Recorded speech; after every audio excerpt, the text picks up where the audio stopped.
আসসালামু আলাইকুম এভরিওয়ান, কেমন আছেন সবাই? এই যে বাসার পিছনে গার্ডেন করার জন্য কমরূপী থেকে সব নিয়ে আসা হয়েছে। সব নিয়ে আসছি কালকে। এখন কাজ শুরু করছে মিস্ত্রি। আমার বাসার পিছনে আমি গার্ডেন সাজাবো। আসলে সাজানোর সাথে মনের ইয়াটা অনেক বেশি যায়, কারণ যার মন যেরকম। আমি চাই একটু গোছানো একটা গার্ডেন, তো ওটার জন্য আমার অনেক টাকা খরচ করতে হচ্ছে। কারণ গার্ডেনটা হচ্ছে আগোছালোভাবে, নিজেদের বাড়ি আগোছালোভাবে করা যায় না। সেজন্যই আমার এত আয়োজন।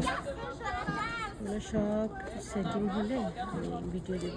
এগুলো সব আমি এটা সামনে, এটা আমি কালকে ক্লিন করেছি, সব কিছু ক্লিন করেছি কালকে। আমার বাসার পাশেই কিন্তু কিন্ডার গার্ডেন, প্রতিদিন এরকম আসা যাওয়া বাচ্চাদের দেখা।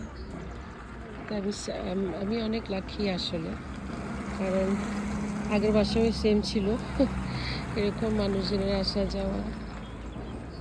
এটা সামনে ক্লিন করেছি, আরও ক্লিন করতে হবে, অনেক ক্লিন করতে হবে।